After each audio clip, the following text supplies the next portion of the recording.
Hello students, today we will see our third session for budgeting and contracting. Today's our content is definition of contract, then we will see characteristics of contract, उसके बाद हम देखेंगे types of contract, then in types of contract कई प्रकार के contract रहते हैं, उसके अंदर हम देखेंगे lump sum contract, full contract, labour contract, उसके बाद piece rate contract and last में हम देखेंगे condition in a contract and last of our session we will discuss document required for contracts. So let's start with definition of contract. Students, contract का मतलब क्या होता है? तो it is a legal document, it is a legal document between two organisation.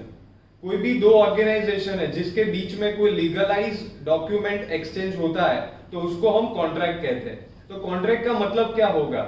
एक जो organisation है वो प्रोडक्ट मैन्युफैक्चर कर रहा है और दूसरी ऑर्गेनाइजेशन है वो प्रोडक्ट को परचेज कर रहा है, तो इन दोनों के बीच में जो लीगल डॉक्यूमेंट एक्सचेंज होता है which is in the form of bill, which is in the form of bill. तो ये जो बिल है वो एक लीगल डॉक्यूमेंट गिना जाएगा और उसको हम कहेंगे contract. You can see in the figure, this is the legal exchange between two organisation. In our next slide you can see characteristics of contract. अभी कैरेक्टरिस्टिक्स का मतलब क्या होगा बच्चों? तो कैरेक्टरिस्टिक्स का मतलब होगा कि कॉन्ट्रैक्ट में क्या होना चाहिए, राइट? तो उसके अंदर आप देख सकते हो सबसे पहला है ऑफर, उसके बाद है acceptance, then third point is consideration and last but not least very important point that is legality. जो लीगल एक्शन होगा उसके बारे में बात हो रही है. So let's start with characteristics of contract. Characteristics में क्या है आप फर्स्ट देख सकते हो, दैट इज ऑफर और proposal.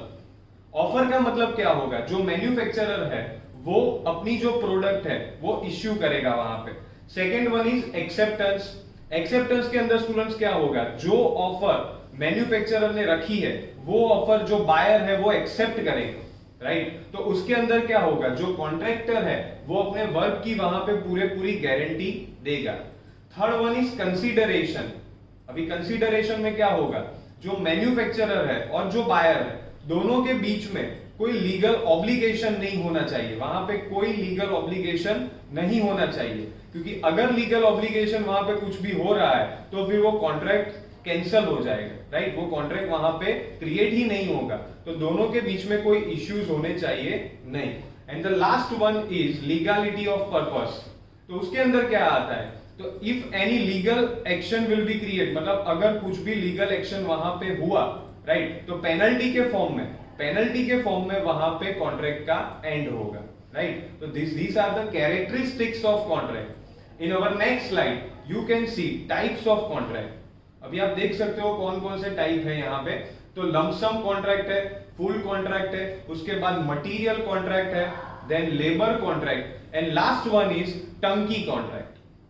So let's start with lump sum contract. तो फर्स्ट टाइप है स्टूडेंट्स लंप सम कॉन्ट्रैक्ट. अभी लंप सम कॉन्ट्रैक्ट में क्या होगा? उसका जो मीनिंग है वो उसके नाम के अंदर ही है. लंप सम मतलब कि अप्रोक्सीमेटली. लंप सम का मतलब क्या रहेगा? अप्रोक्सीमेटली. तो इसके अंदर क्या होता है? जो भी कॉन्ट्रैक्टर होता है, जो कॉन्ट्रैक्टर होता है उसके पास कोई प्रॉपर डिटेल्स नहीं होती है, तो वो क्या करता है? वो जो डिटेल्स है वो सब पहले स्टडी करेगा, उसके बाद वो क्या करेगा? कॉन्ट्रैक्टर जो है वो अपना एक जो रेट है वो सामने वाली पार्टी को देगा. अभी इसके अंदर क्या होगा? जो रेट है वो लमसम दिया गया है, मतलब कि जो कॉन्ट्रैक्टर है उसने अपना एक मार्जिन वहां पे रखा होगा. वो क्यों रखा है? क्योंकि ये जो फिगर उनको दी गई है वो लमसम है, अप्रोक्सीमेटली है. तो कल जाके अगर कुछ भी हुआ और कॉस्टिंग बढ़ गया तो फिर ऐसा ना हो जाए कि कॉन्ट्रैक्टर जो है वो लॉस में चला जाए. तो कॉन्ट्रैक्टर लॉस में न जाए इसलिए वो क्या करेगा? अपना थोड़ा सा मार्जिन उसके अंदर रख देगा, राइट? तो उससे क्या होगा कि जब कॉन्ट्रैक्ट कंप्लीट होता है तो at the end of contract contractor loss में नहीं जाएगा, वो अपना जो भी मुनाफा है वो करके रहेगा. In our next slide you can see full contract. अभी फुल कॉन्ट्रैक्ट का मतलब क्या होता है स्टूडेंट्स? फुल कॉन्ट्रैक्ट का मतलब होता है पूरा डिटेल कॉन्ट्रैक्ट. मतलब कि इसके अंदर क्या होगा? मटेरियल, लेबर, वो सब लाने की जो जिम्मेदारी होती है वो कॉन्ट्रैक्टर की होती है. और एक चीज यहाँ पे मैं बोलूंगा कि कॉन्ट्रैक्टर की ही रिस्पॉन्सिबिलिटी होती है कि वो पूरा प्रोजेक्ट जो है, वो जो पूरा कॉन्ट्रैक्ट है उसको डिटेल में स्टडी करे। तो फिर यहाँ पे क्या होगा, यहाँ पे जो प्रॉफिटाइजेशन होता है, जो प्रॉफिट होता है, वो लंप सम नहीं होता है, वो एकदम डिटेलाइज स्टडी किया हुआ होता है, राइट। तो यहाँ पे फिर अप्रोक्सीमेटली वैल्यूज की बात नहीं आ रही है, राइट। इसके अंदर क्या होगा कि जो कॉन्ट्रैक्टर है, जो आप लास्ट पॉइंट में देख सकते हो, जो कॉन्ट्रैक्टर है उसकी रिस्पॉन्सिबिलिटी है मैन की, मशीन और मटीरियल, तीनों की रिस्पॉन्सिबिलिटी कॉन्ट्रैक्टर की ही रहती है। मतलब जो लेबर है वो भी कॉन्ट्रैक्टर लाएगा, जो रॉ मटेरियल्स है वो भी कॉन्ट्रैक्टर लाएगा, और मशीनरीज जो उसके रिलेटेड है, वो काम के रिलेटेड जो भी मशीनरीज है वो भी कॉन्ट्रैक्टर लाएगा। तो in our next slide you can see labour contract.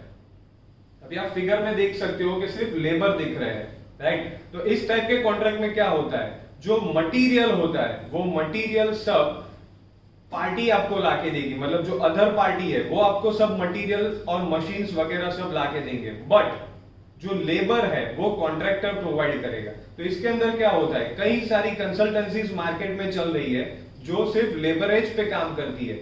मतलब कि कई बार क्या होता है, आपकी कंपनी में अगर प्रोडक्शन बढ़ जाता है तो उस वक्त आपको लेबर की जरूरत रहती है, क्योंकि मशीन आपके पास है, मटेरियल आपके पास है, but you don't have labours, आपके पास लेबर नहीं है। तो उस वक्त आप क्या करोगे, ऐसी कंसल्टेंसी को आप हायर करोगे जो आपको एडिशनल लेबर लाके दे। तो इस दौरान क्या होगा, जो लेबर है वो आएंगे और आपका काम करके चले जाएंगे। तो इसके अंदर क्या हुआ, सिर्फ लेबर ही आए बाहर से, मटेरियल और मशीन्स वो दोनों हमारे पास ऑलरेडी अवेलेबल थे। तो लेबर कॉन्ट्रैक्ट में क्या होगा बच्चों, सिर्फ लेबर जो है वो बाहर से आएंगे, मैन और मशीन जो है, सॉरी मैन तो बाहर से ही आएंगे, बट जो मशीन और मटेरियल है वो ऑलरेडी हमारे पास अवेलेबल है। In our next slide you can see piece rate contract. अभी आप पिक्चर के अंदर बहुत ही क्लियरली देख सकते हो कि जो प्रोसेस है उसमें क्या होगा कि एक एक पीस की इंडिविजुअल रेट मेरे को मिलेगी। यहां पे क्या होगा, कई बार अगर आपका जो काम है वो बहुत ही छोटा है, which is approximately under 30,000 rupees, आप देख सकते हो कि अगर 30,000 से कम के रेट का काम है तो उस वक्त क्या होगा, हम पीस रेट पे कॉन्ट्रैक्ट दे देंगे। पीस रेट कॉन्ट्रैक्ट का मतलब क्या हुआ, जो सामने वाली पार्टी है उसको हम बोल देंगे कि भाई एक पीस का क्या रेट होगा वो आप हमको बता दो।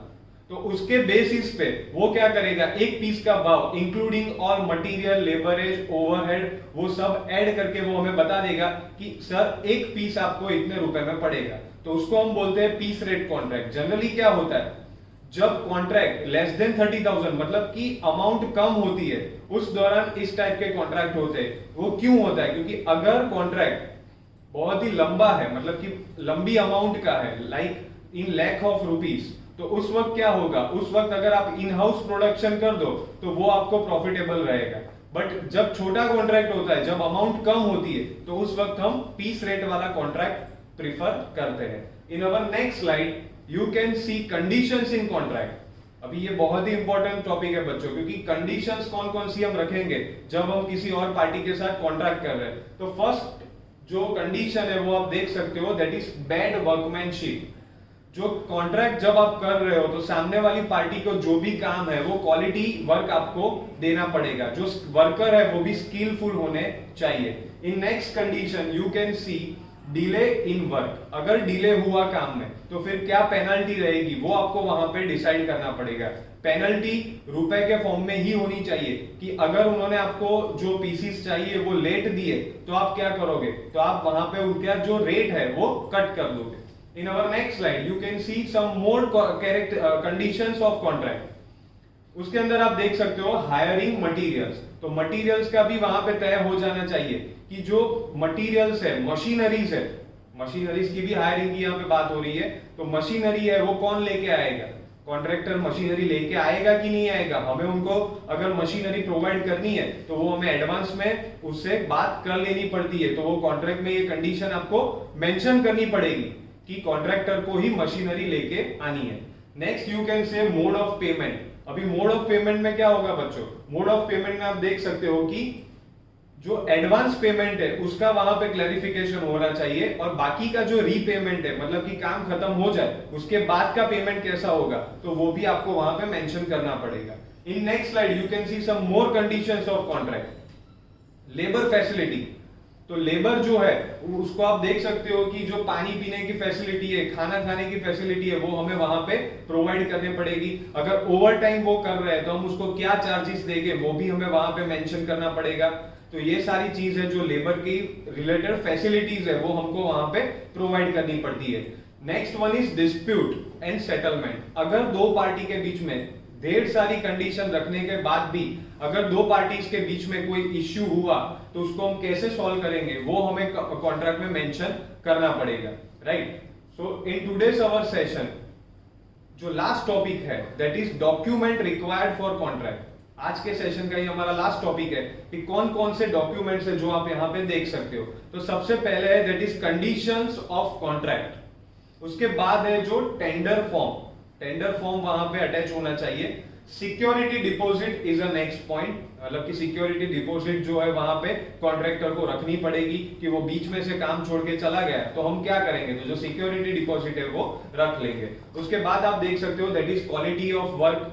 क्वालिटी ऑफ वर्क तो लास्ट में आएगा, बट उससे पहले आएगा कॉन्ट्रैक्ट का फॉर्म, मतलब कि सिक्योरिटी डिपॉजिट देने के बाद हम क्या करेंगे, उसको कॉन्ट्रैक्ट फॉर्म दे देंगे।